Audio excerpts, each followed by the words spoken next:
First, I would like to thank the Order of Nurses for moving forward the agenda of health promotion and disease prevention by providing continuing education units for nurses. And as well as I would like to thank SAID NGO for all their efforts and also in spreading awareness. And as well as I would like to thank Science Pro for the organization. I'm going to talk about mainly the role of the nurse in primary and secondary education, specifically in their preventive role to decrease the morbidity and mortality related to colon cancer. So my colleagues, they talked about mainly tertiary care. I'm going to focus mostly on primary and secondary. So our role, specifically as healthcare providers, is extremely important here as multidisciplinary approach and integrated care, specifically the pharmacists, nurses, family doctors, dietitians, psychologists, social workers, health educators. Our role is extremely important in improving the health literacy among the general population in relation to colorectal cancer, mainly improving knowledge and developing skills and changing, practices in this perspective to increase early screening. So improving the contribution that every healthcare provider can do in this perspective is very important, specifically in building rapport with the patient and the family in this healthcare journey. Another very important aspect here that I'm going to highlight is our role in motivation, not only in education and motivation. And this definitely involves all healthcare professionals, specifically to educate the general population in early screening towards colorectal cancer. So what is the role of the nurse? If I look at the role of the nurse, definitely here we have a very important role at the individual level, providing first, as I mentioned, building rapport and educating in relation to preventive approach. And we have another role when we talk about the role of the nurse. Definitely we have a role which is in the primary and the bedside care.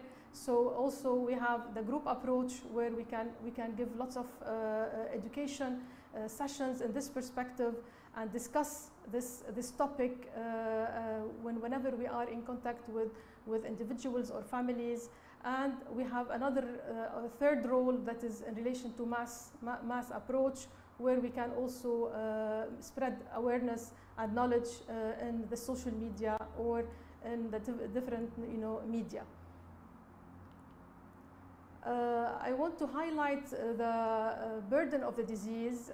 I think my colleagues, they tackled how colon cancer now is on the rise worldwide, and we all know that the incidence is steadily increasing, and we know that in the coming 15 years we will have increased by around 60%. In 2018, we had 2 million new cases and about 1 million deaths because of colon cancer. And what is really striking that if you look at the numbers, we know now that we have more incidence of colon cancer in early ages. In 2012 to 2016, between the ages of 20 and 49, the colon cancer was the first among men and the deadliest cancer, and among women it was the third. And what is the projection for 2040 is that we will have around 3.2 million cases of colon cancer.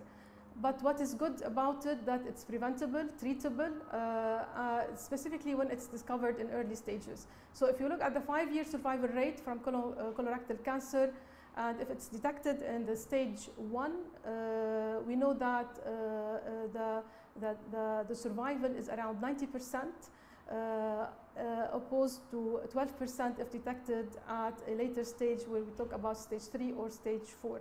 So the average age of colon cancer patient is 65 for female and 66 for males.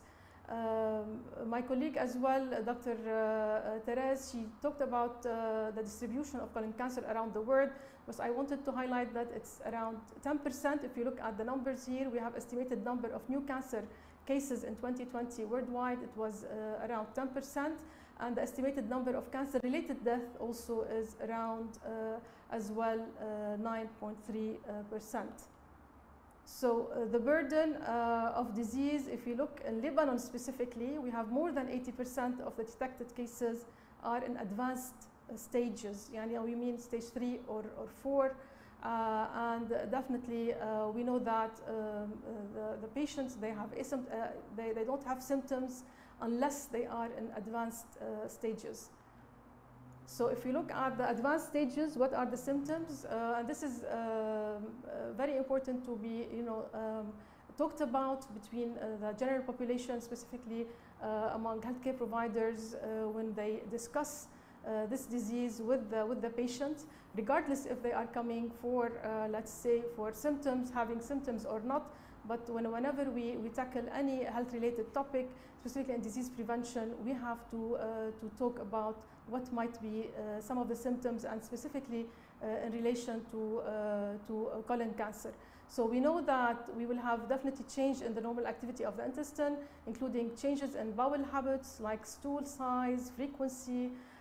Specifically, when we do tracking for the last 2 weeks, we will have maybe bleeding from the anus or presence of visible blood in the stool. Discomfort, this is one of the symptoms that the patient might go and seek, let's say, help when we have abdominal pain, like colic, bloating, feeling of incomplete evacuation after a bowel movement. And here, this is something that I want to highlight, that most of the patients, when they have these symptoms, they go to the pharmacist, and the role of the pharmacist here is very, very important to direct them to a family doctor in order to rule out if there is any possibility of having, let's say, first stages of colorectal cancer. So other symptoms that might also the patient might complain from are fatigue, weakness, unexplained weight loss, or anemia. So as we see here in the stages, it's not until stage 3 where we will have really a spread of the cancer to lymph nodes. So if we detect it in stage 1, 2, definitely the prognosis is much better, and survival rate is higher. I want to say that these symptoms, they might be indicative of colorectal cancer, but as well as they might not be also indicative of colorectal cancer. The most important thing for the healthcare providers, specifically for nurses, whenever we have any suspicion or any family history, we'll talk about what are the modifiable, unmodifiable risk factors. We need definitely to advise the general population, specifically in relation to doing the FIT test. That is very, very simple, and it's provided also for free by Said NGO. So it's considered as very sensitive and specific. It detects blood in the stool. It's very convenient. So it's only one-time stool sample.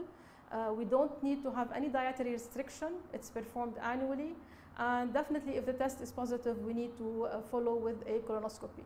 But even if the test is negative, this FIT test should be done on yearly basis whenever the client is at the age of 50. Another thing is the commitment and adherence to it in order to really reduce the mortality rate from this disease. When do we advise colonoscopy? The most important reason for colonoscopy here is whenever we want to screen for colon polyps, or whenever we have any rectal bleeding, a change in bowel habits, let's say, like when we have persistent diarrhea, or if we have any iron deficiency anemia, or any family history of colon cancer, or even if when we have a personal history of colon polyps or colon cancer, or if we have unexplained abdominal or rectal pain, or any abnormal even X-ray exam like in barium enema or in CT scan. For the risk factors, we have the high risk factors and the moderate risk factors. For the high risk factors, definitely here, whenever we have a family history or personal history of polyps or colorectal cancer, or any presence of chronic bowel inflammatory disease like ulcerative colitis. So here we need to do the screening earlier, 10 years earlier. This is very important. As for the moderate risk factors, being 50 years or older, being obese, having a diet that is low in fiber, specifically now with the sedentary lifestyle as well, not eating or eating more food high in, let's say, red meat or processed meat, and smoking, heavy alcohol consumption, and definitely sedentary lifestyle, decreased activity, all this will increase the risk. So as we see here, these are the modifiable risk factors. Whenever the patient, we know that the patient is leading an unhealthy lifestyle, or maybe taking alcohol or tobacco, definitely here we need to have one-to-one session. We need to more refer this patient in order to do the early screening. For the non-modifiable risk factors, we know that the most important thing here is the genetic predisposition. So genetic testing, better family history documentation here are very, very important in order to also advise properly. And as I mentioned, we need to refer them maybe 10 years earlier if there is any family history in relation to early screening. For the nurses and as well other healthcare providers like dietitians and definitely the family doctor, we have a very important role in health education and disease prevention, specifically in talking about healthy lifestyle and healthy eating. And we know that our Mediterranean diet is the best. So the 4 key messages that I want to highlight here is lowering definitely processed meat and fat intake, lowering alcohol, tobacco consumption. Physical activity should be definitely done regularly, at least 45 minutes, 3 times per week, and raising consumption of fiber and whole grain food, specifically vitamins like vitamin D, calcium, minerals, such as leafy vegetables, almond, fish, and sardine. So if we only consume, let's say, around 90 grams of whole grain per day, definitely we are reducing the risk of colorectal cancer by around 17%. So what we advise here, our general population, is to consume more fibers and definitely increase also the physical activity. So 2 things that are very important to specifically for healthcare providers to advocate for is doing the FIT, as we mentioned, and it should be done, even if it is negative, it should be done on yearly basis, and doing the colonoscopy if the FIT is, as I mentioned, is positive. We need to make sure to do the colonoscopy, specifically starting age 50 till 75 years of age. Another thing that I want to highlight that is also very important is our mission inside NGO, where awareness is extremely important. It should be definitely based on, it's evidence-based. And another thing is advocacy. Advocacy specifically also in relation to supporting patients' family, also to do the early diagnosis. Barriers to screening and taboos, misconceptions, all these are sometimes barriers that we need to highlight as healthcare providers. At the individual level, we have lots of cultural sensitivities in relation to the topic. Sometimes it's not very well accepted. We have lots of lack of awareness also in relation to, let's say, some misconceptions and how to treat, or what are the best practices. We don't refer to family doctors. This is the problem, and the family doctor, as we know, is the first line of contact. And usually, when we have any signs and symptoms, what we do usually, we always refer to specialists or even the pharmacist who might prescribe even a medication for the patient. So our role is very important to direct patients to family doctors first, in order to make sure to start with the right steps in screening. FIT sometimes is not available. This is another barrier that we might see. It's not available in all labs. So this is something also that we are trying to provide specifically in different muhafazat. I would like to highlight some misconceptions here that we have encountered specifically during our campaigns at the different, also muhafazat. We have lots of misconceptions in relation to screening. Many persons, specifically from general population, they don't believe in screening unless they see symptoms, signs and symptoms. Colonoscopy is not always done, specifically that is expensive, it's not always covered.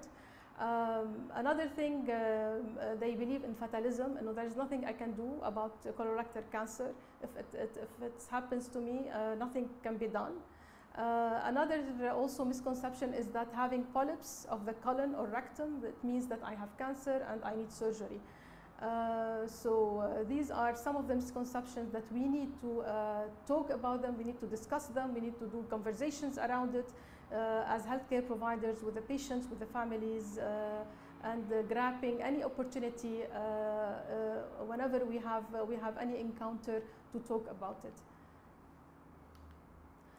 The last slide that I want to finish with is the key messages, specifically in relation to primary prevention. Our role is extremely important to decrease morbidity and mortality, also to increase survival of patients. Early detection, periodic screening, as you mentioned, FIT test, and doing the colonoscopy at age 50. And the importance of discussing with the primary healthcare providers. So we need to break the taboo, and we know that cancer is present in almost every house. I would like to thank again Said NGO for all their efforts in spreading awareness all over Lebanon.